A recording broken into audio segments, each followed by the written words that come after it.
Okay, so we are once again respecting the neighbors and not showing any of their stuff. But here's the update. So last night I talked to a lot of officers. I was told that they could not serve the restraining orders because it was in the middle of the night and it was not in their policy to serve restraining orders when people might be asleep. Apparently, according to the constable, though, when he talked to me today, he said that the officers had already been trying to serve the restraining orders and they had been unsuccessful. Quiet. So, I'm hoping that we can get it done today. One of the officers was really a godsend to me. She kind of helped me through some stuff, and she told me that I needed to protect myself from him as well as from her, and that all the stuff that he had put me through was not normal, was not right, and I needed to do a restraining order against him and have him removed in order to ensure that my kids and I are protected. She informed me that the way I was raised was also not how relationships are supposed to work. I was raised in a very traditional Southern Baptist home where the man was expected to sow as many arrows as he could, so to speak. And if the woman couldn't say anything because that was the man's prerogative to make as many children as he was allowed, as many children as God allowed him to have, with as many women as he wanted.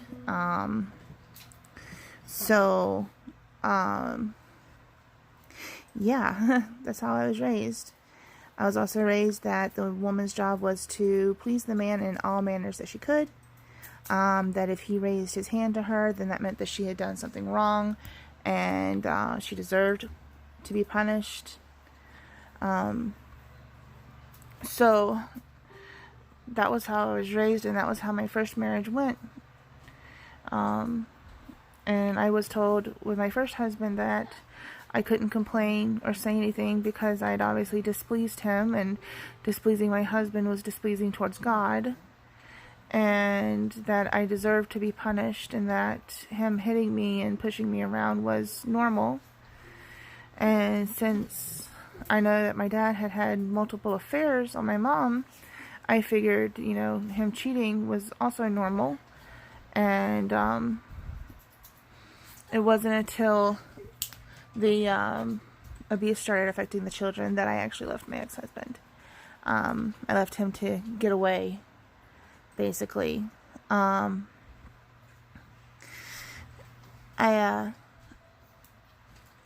try my best.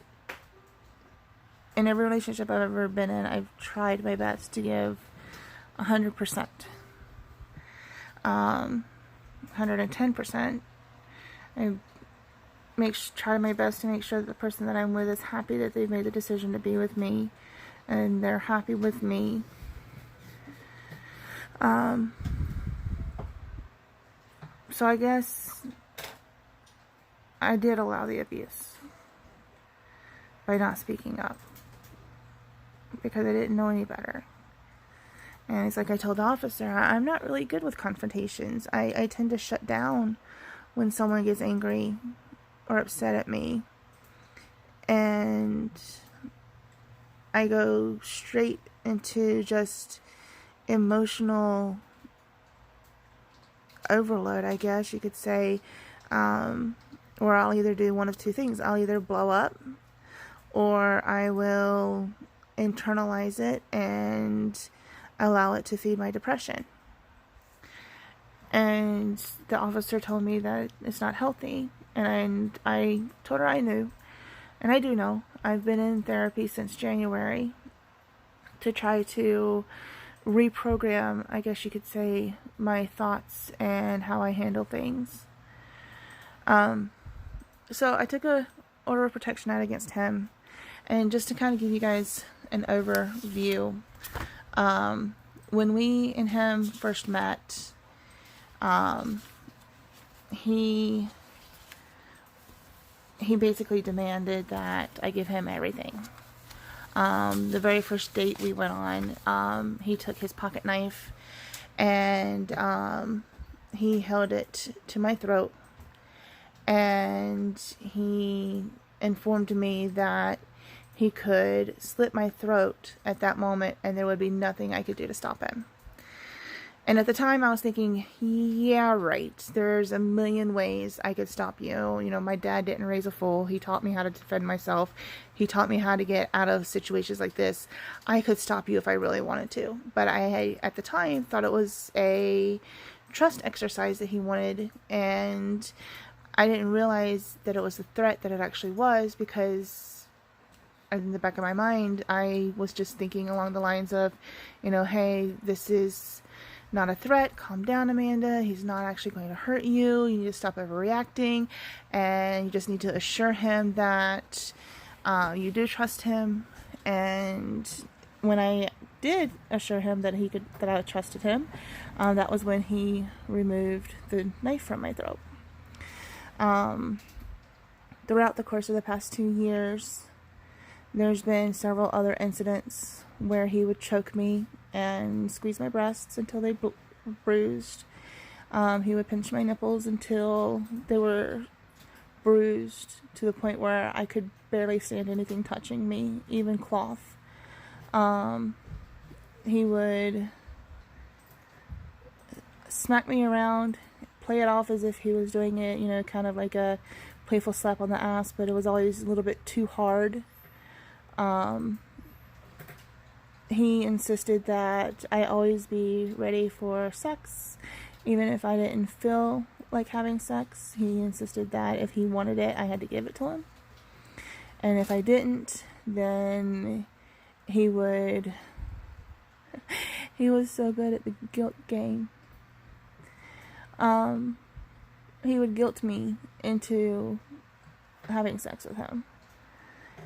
And I realize now, after months of therapy, that that is another form of abuse. And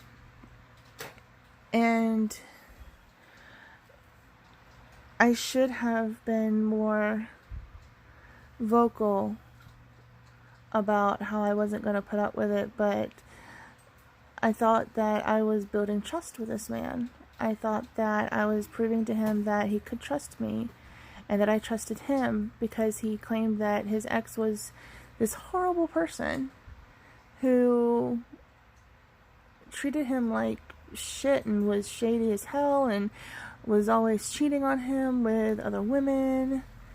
And no, that is not their car, that is someone else's car. But he always said that she was cheating on him with other women, she was cheating on him with other men, she was always fooling around on him. And so I thought I was showing him that I wasn't that way. And when he demanded, you know, passwords and usernames and things like that, I thought that I was building trust with him and showing him that he could trust me and that I trusted him, by giving him password to my email and telling him that I use different variations of that same password for everything, and variations of that same username for everything. I thought I was safe, and I see now that I was basically brainwashed into thinking that I was safe. And I really feel bad, because during the course of the relationship, he informed me that my oldest daughter, he had caught her watching incest porn, And he informed me that she had a really big daddy-daughter fetish. He informed me that he wanted her to explore that fetish with him because he wasn't related by blood, and therefore it was not technically illegal for her to explore that fetish. And he would rather she explored it with him than to try to get into a relationship with an older boy and have that boy play the role of like a father figure. He informed me that he would pull out before climaxing so that she would not get pregnant, but that I needed to get used to the idea of possibly one day walking in on her bouncing on his dick, or him bouncing on her. And that should have been another red flag, but I thought he was just being facetious. I mean, he had that whole I'm kidding, shit-eating grin on his face, like he wasn't really being serious, but I didn't realize how serious he was until he later informed me that he wanted me to teach her how to give him pleasure.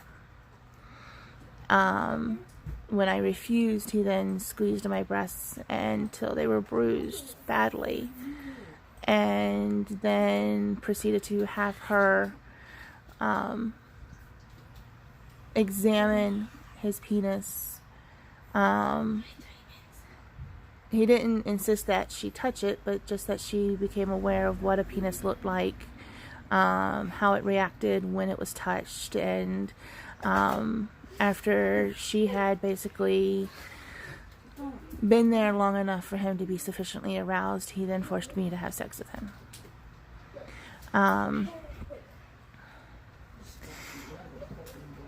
I should have known all of these were red flags at the time, but I was honestly trying to bury my head in the sand, I guess you could say. I didn't want to see what was the actual truth. And I shouldn't have been quiet about any of what was going on. I should have left. I should have went running when he held the knife. The day he held the knife to my throat, I should have went running. But I didn't. And I know I only have myself to blame for putting myself through this and putting my children through this. I should have left or made him leave when he insisted that the new family rule was going to be that all of the women were to be naked in the house. And then he proceeded to tell my son that if he became aroused at the sight of female nudity, he would take his balls and chop them off. And then shove his dick up his ass. My son's dick, not his own. I tried to be like, oh no, he's just kidding. He's not really going to do that. He's just, letting you know that it's really serious, that you don't, fantasize about your siblings or your mother, because it is against the law. And, I tried to put a different spin on it, and I was so stupid. I mean, I should have seen the signs, but I so badly just wanted to feel loved and desired and cherished that I let myself be fooled. But not anymore. So I tried to trick him and her into coming home so that they could be served the restraining orders. I messaged both of them claiming that I wasn't going to be home until after dark, and that they could be able to come home and do the relaxation thing if they wanted. But I don't know what was going on in their heads, because when the constable came to drop off my physical copy of the restraining order against Dave, he informed me that Lorna, her name is Lorna, yes, and it's a very common name so you guys will not know who she is. But he informed me that she had went to the judge to request a restraining order against me. He said that the request had not been granted, and instead the judge had decided to schedule a hearing, in which case both her and I would meet before the judge, and both of us would present our documentation or testimony as to why we should have the restraining orders. Since mine was already granted, it would be me showing and giving testimony as to why I want mine to stay. And she would be giving testimony as well as, proving that hers should be allowed to be granted. I think that what's more than likely going to happen is the judge will modify mine to include that neither one of us will contact the other, but let mine stand since mine was granted first. And I do have minor children that have been threatened by her. I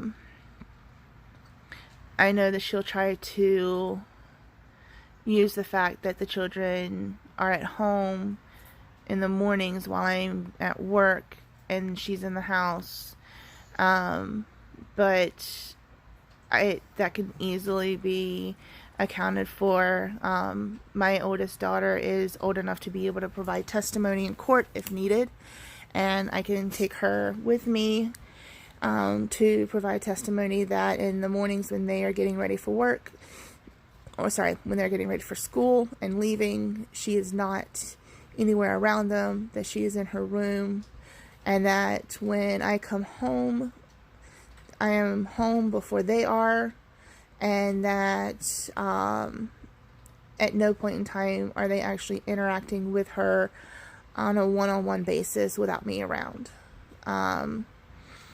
Because she's either locked herself in her room while they're getting ready for school, or she's staying there all day now that they're home because of the quarantine, and they don't see her or talk to her. She doesn't come out of the room, because my oldest daughter is old enough to be able to provide that testimony, I can take her with me, and the judge can be able to listen to that testimony and take that testimony into account if she tries to say anything about being left alone with the kids. So that's where we stand. She has decided to take my friendly little attempt to trick them and force me out of the house by requesting a restraining order. The restraining order was not granted, but tomorrow I get the joys of having the constable show up for a third time to my home, and this time to serve me with hearing papers. Luckily, I also have eviction papers that I have requested to be served. And once all this dust settles from the restraining orders, I am hoping that the constable will be able to then process the request for eviction, and that way eviction papers can be served on all three of them, his friend, her, him, and they can be able to be removed from the house. I am Georgia. Go PlayStation now. You're causing more trouble than what it's worth to have you in here. Sorry, I did warn you guys yesterday that I'll be recording these in front of my children, and sometimes you gotta hear the mama voice. But because of what he's put me through, before the judge even swore me in, he asked me if I wanted him to turn over the information that I had provided regarding Dave and the children and myself to the police, and I informed him that I did. And the judge was like, Miss Amanda, I'm not going to give you guys my last name.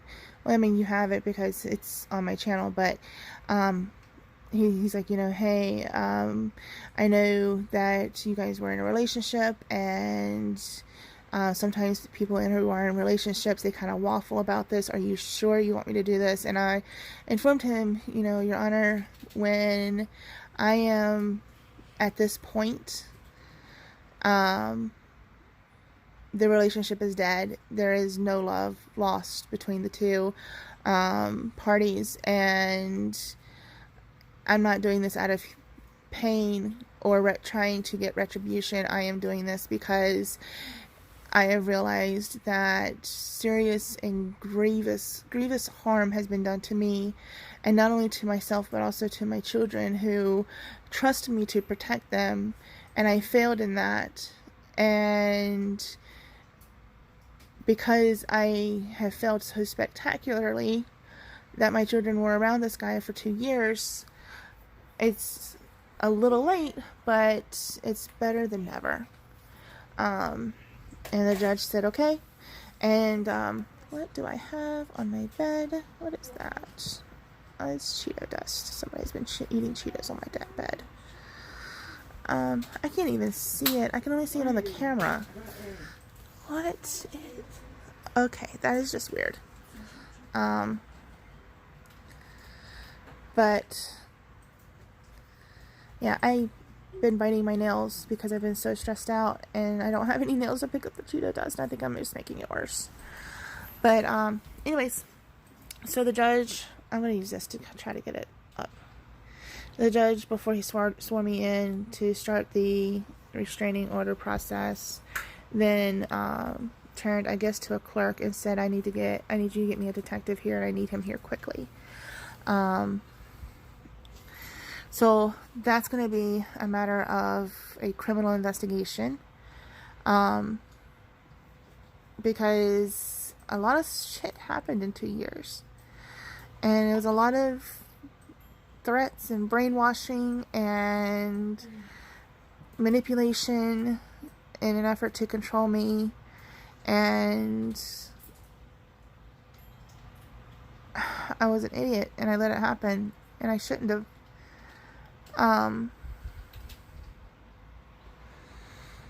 But I tell everybody that I gave myself 3 chances to find a forever love, and he was my 3rd chance.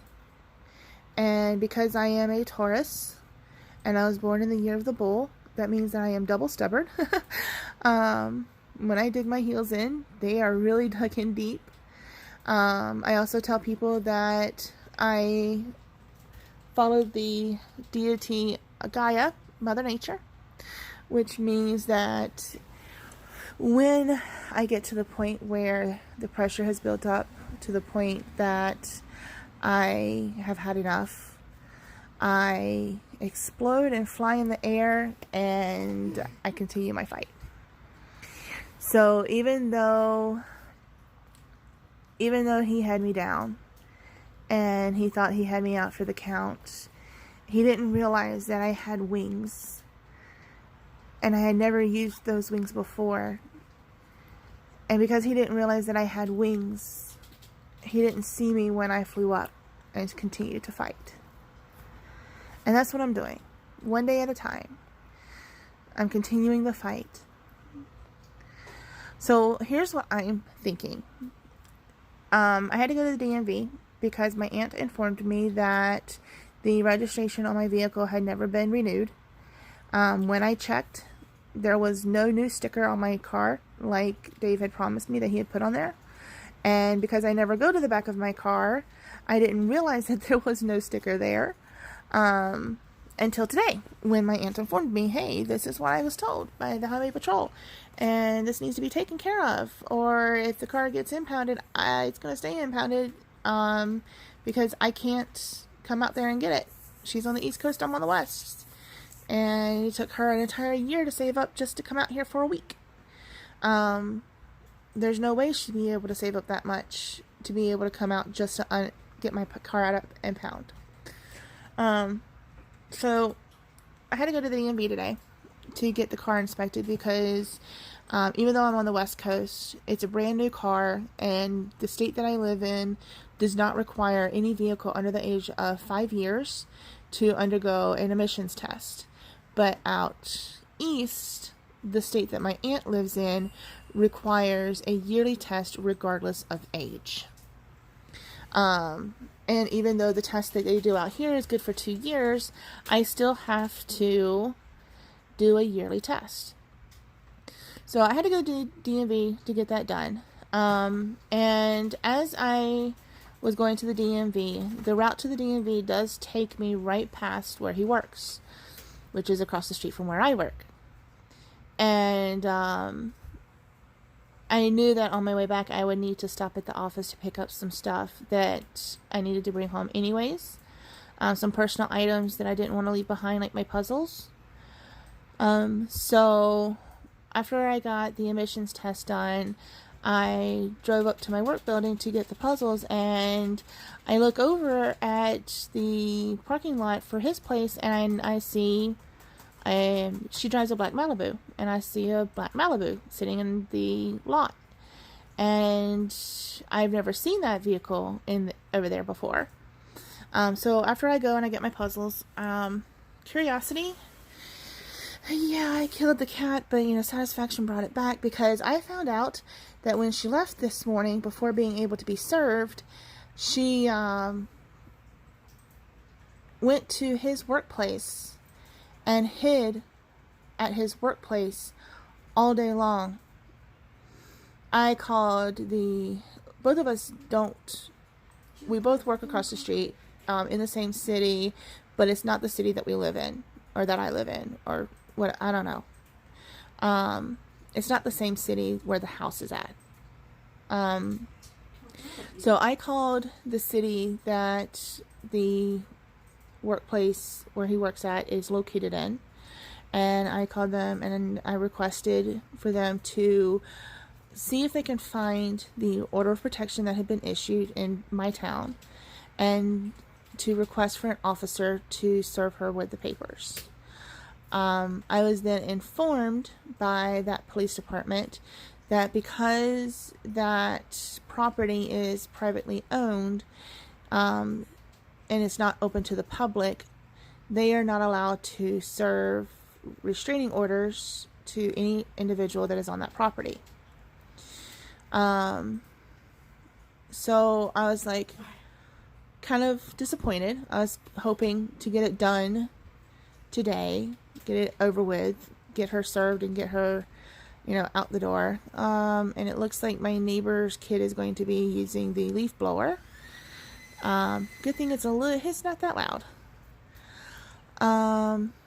But anyways, so, I was a little bit disappointed, but it's okay. I understand the order of protection came from another town, and, really, the town that has the order of protection should be the one that is serving the order of protection. So, yeah, I get it. I understand. Private property, can't do anything about it, has to wait, the whole 9 yards. Completely understandable. Not going to be all fussy about it. But I am disappointed. And they have still not come home, and it is 5:45 in the afternoon, which means that they're probably not going to be here until nighttime. What I'm thinking about doing, because I do have 4 weeks of PTO saved up at work, I am thinking that I will call off tomorrow and drive my vehicle the next neighborhood over. And if the police refuse to serve her or him with the papers tonight, and this is all if they refuse to serve them with the papers tonight, but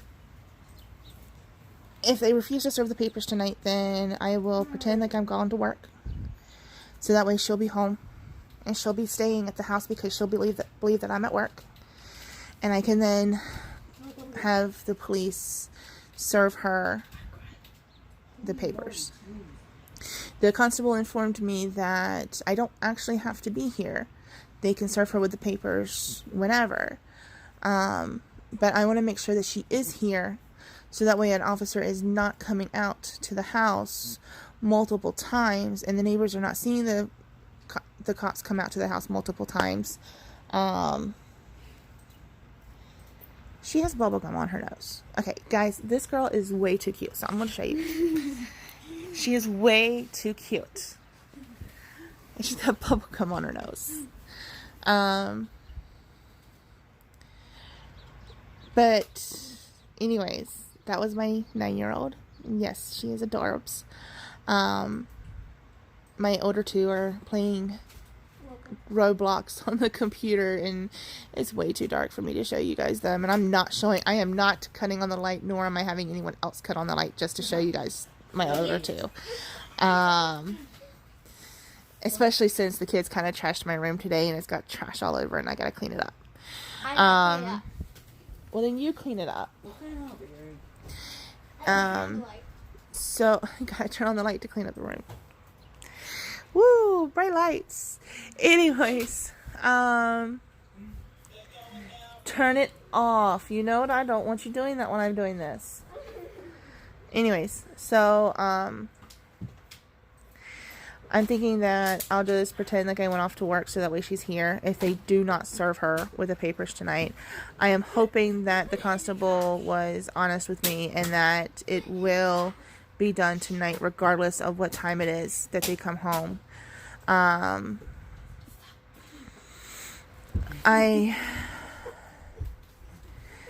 have 8 friends on my Facebook. All of them I either personally know or have known about a very long time.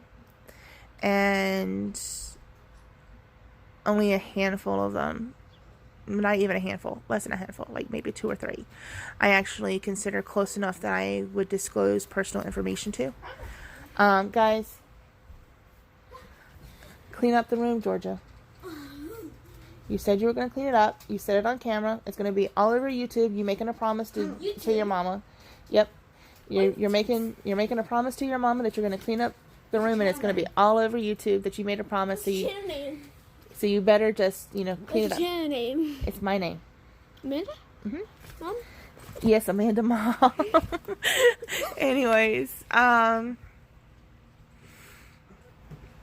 yeah, I see YouTubers who are moms, showing off their kids, and parents who are showing off their kids, and I've got some really cute kids myself, and I might not be willing to show you my face, but I am more than willing to show off my kids, because my kids are adorable, and I am a really lucky woman to have good children who love me. My older two, when they catch me crying, they don't ask me 1,000,001 questions like my 9-year-old does, because she doesn't understand. But the older two understand that I'm hurting, and my son's not that really great with affection, and he'll just kind of like pat my head and give me a kiss on the forehead and tell me that he loves me. But my older one, my daughter, my firstborn, my pride and joy, she will actually lay beside me and wrap me in her arms and hold me while I cry. And she doesn't expect an explanation. She doesn't expect anything more than just to give her mom a comfort.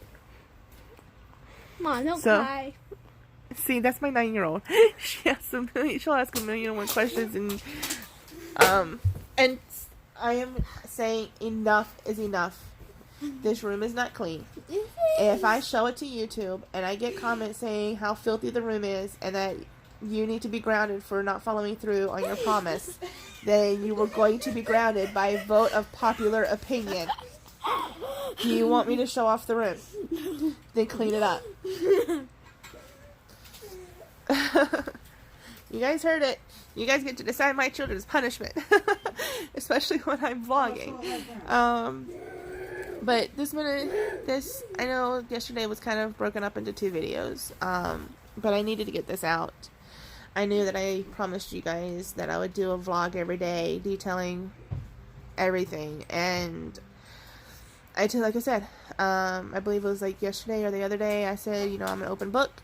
You can ask me anything. My life is really crazy and fucked up. What I've been through is really crazy and fucked up, and it's hard for a lot of people to believe that I actually went through that kind of stuff, but I did, and I lived through it, and I'm surviving. And there's papers over there that need to be picked up, and there's trash over here that needs to be picked up, and that trash can needs to be taken out. And Matthew, yeah, I know. Matthew was told to clean out the trash cans from everything, including the bedrooms, and the trash can needs to be cleaned. Do not do that to him. You are being a really big pain right now. Who died and made you mom? You died and made yourself mom? Do you not realize how ridiculous that sounds? Yeah, and you're ridiculous. And your brother would have every right to beat a mud hole into your tail in a video game if you did that to him again. Georgia. 5. 4. Enough is enough. Enough is enough. Okay, guys, she's getting way too rowdy. I am going to have to let you guys go. It's almost 40 minutes of a video, so it could be like a little mini movie almost. But anyways, I'll let you guys go, and I'm going to get these kids settled and get these taken care of. And thank you for listening, and have a wonderful day.